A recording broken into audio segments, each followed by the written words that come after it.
Congressman from the 7th District, Republican from the 7th District of Virginia, running against Democrat Abigail Spanberger. He's running for a third term. Spanberger, the challenger. That'll be decided on November 8th here in the 7th District. Dr. Dave Brat, good to have you, man. Today's going to be a big day, right? Yeah, huge day. Thank you, John. So what do you think? Well, I think he's got a good list.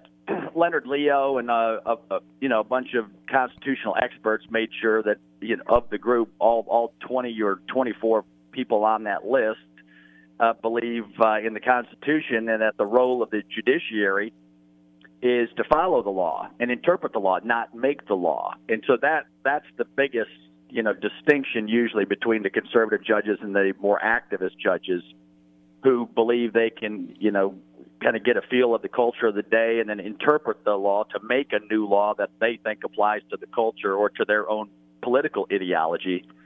And that's not the role of the judiciary. That's the role of us, the legislature. We're supposed to make the laws because we're in touch with our constituents, and we're up for election every 2 years. And so we have our ear to the ground, and we're getting around our communities, and that's our job. And so I just want to make sure we get a justice who follows the Constitution and interprets the law and does not make law from the bench. Well, I think all four of the finalists are going to do that. Amy Coney Barrett, Thomas Hardiman, Brett Kavanaugh, and Raymond Kethledge, all great choices. Personally, I would like to see Amy Coney Barrett because I'm a Catholic and she's got 7 children. She's 46, and I saw the exchange between her and Di-Fi when she was confirmed for the 7th U.S. Court of Appeals. I thought that was a fascinating exchange. But also, Tim Kaine voted for her.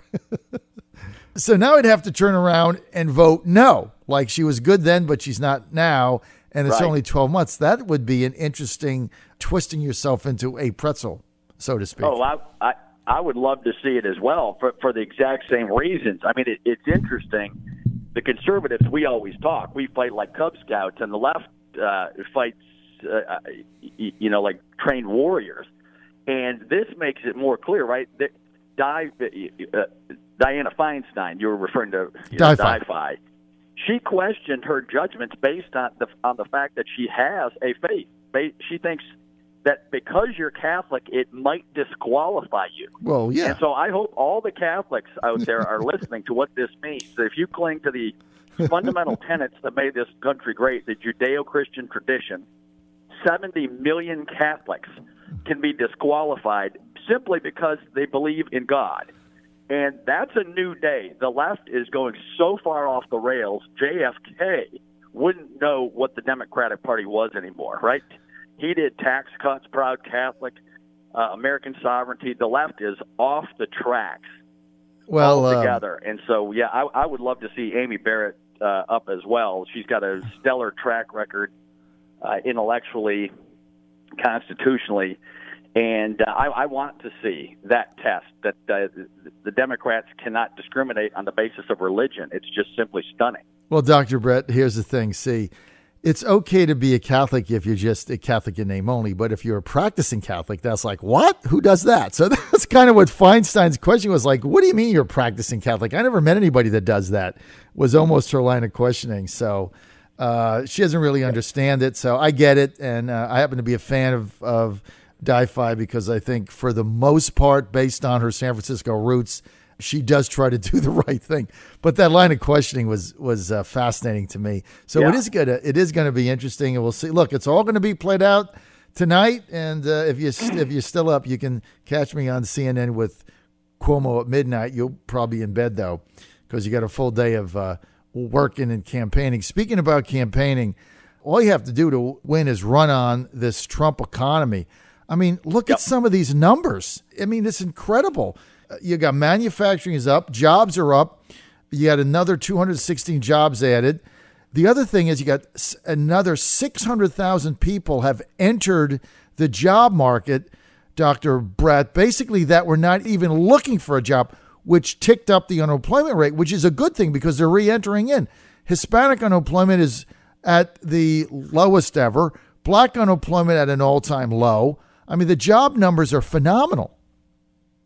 Yeah, no, I mean, you're right, and it is. It's stunning economic news, and the left used to care about the workers and wage rates and et cetera, and now they don't. You just listed the most important part, right? The least of our brothers and sisters, right, who got knocked out of the job market back with the financial crisis, right, that was caused by Fannie and Freddie and the Democrat financial collapse that they orchestrated.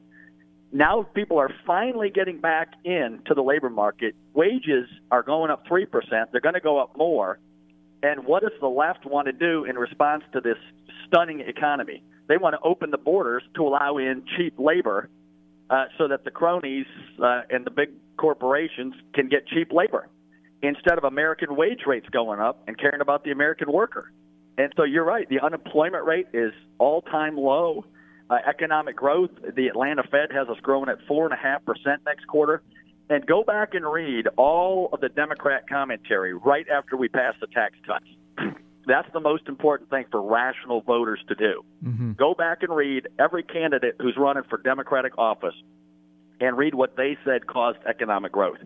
They just make the craziest statements, right? I mean, capital is the number one driver of economic. They never mention it, right?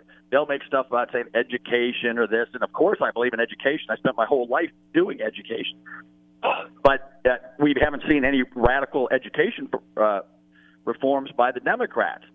In fact, they own the monopoly that's not getting kids ready for the economy. Republicans are the pro-business party that want to be teaching the kids about, technical education and business certificates and all this. And so the Democrats just kind of grasp at straws when it comes to economic growth. They can't tell you what causes it. They put down the tax cut package, said nothing can ever come of this, and now we're booming in less than a year. And it really is just great for the American family. Well, it's like when I had an opportunity to have a conversation with your opponent, Abigail Spanberger, and I really asked her what her economic platform was. She couldn't articulate one other than repeal the Trump tax cut and replace it with something else, but they couldn't really articulate what it's going to replace with.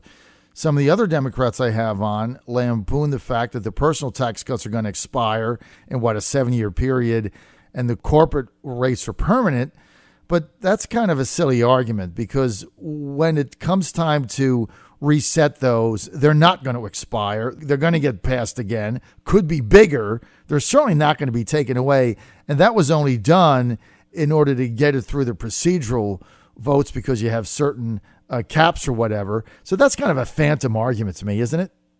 Well, it's more than a phantom. You're going to get to see it tested in real time because we're probably going to have a vote on that before the election. Right. So the Democrats said they want to make the individual and the small business part permanent.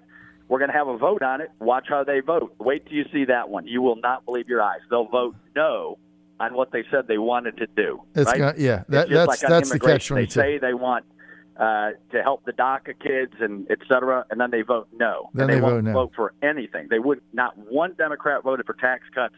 They won't help out on anything related to immigration.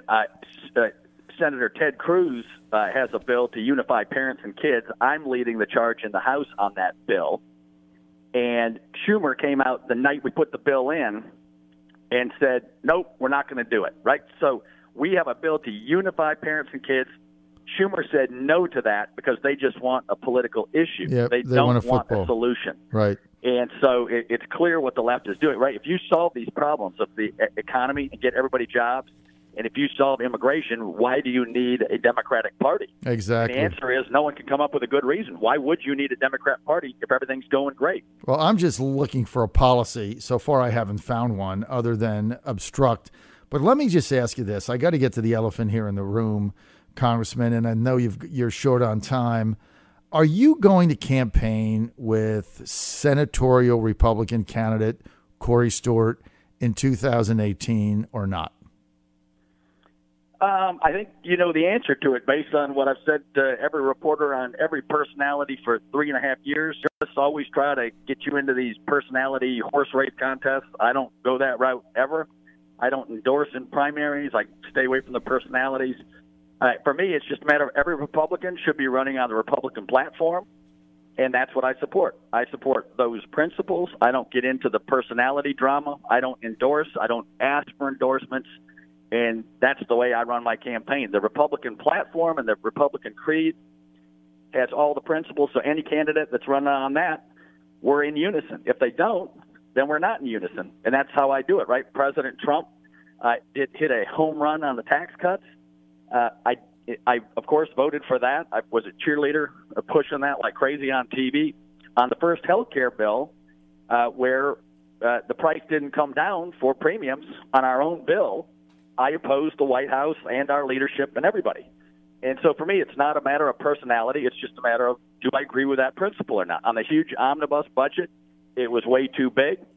The White House ended up having to, they said they had to go for it because they're locked in on other issues, and I voted no. And so I've got a 100% track record of being consistent on the principles, and I don't like getting into the piece that helps the clickbait for the journalists. So do you think, is Corey Stewart a drag on your reelection chances, Congressman? Yes or no? Well, it's just we have yet to see the race, right? I mean, against Tim Kaine, Tim Kaine's NFIB business record is 20. His score for NFIB, for small business, is 20 out of 100. And no one knows any of this, right? So if Corey points that out, my score is 100. If you win all of small business, then that would not be a drag, right? Right. And so it just depends how he lays out his race, how I lay out my race against my opponent. And if he hits a home run on that one, that's a huge issue. And Warner isn't much better. I think Warner's in the low 30s or something. Yeah, well, he's supposedly the greatest entrepreneur on the earth. He's a little bit better. And he's 34 out of 100. It's shocking. So let me just end with this. So the real issue here is not Corey's stance on some of the policies, but the fact that he has been seen photographed with Nazis, white supremacists, that whole Charlottesville thing.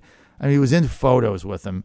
And that's very concerning to a lot of people. They're just not comfortable with that type of association. I mean, do you reject that? And if you are campaigning with the guy, do you fear like just association with him on that type of a situation? Of course. I went to Princeton Seminary, right? I was training in to be a minister. I followed the systematic theology of Martin Luther King, who had a PhD in theology. Fascism, I utterly reject. I'm a free market, limited government, small government person. Fascism requires a total state, right? So if you want a huge state, the Democrat Party wants a huge state moving towards socialism now with the Cortez victory and many others in that party. And I want a small state. So I never get into the drama. I just go to the core of the issues. And I, of course, reject any sort of bigotry, discrimination, etc. in any way, shape, or form. No one. I never talk rudely or negatively. I've ran all positive campaigns on the issues, and I don't intend to get off on a track on that. All right, thanks, Congressman. I know you're short on time. You got to take off. I really appreciate that clarification. Thank you very much.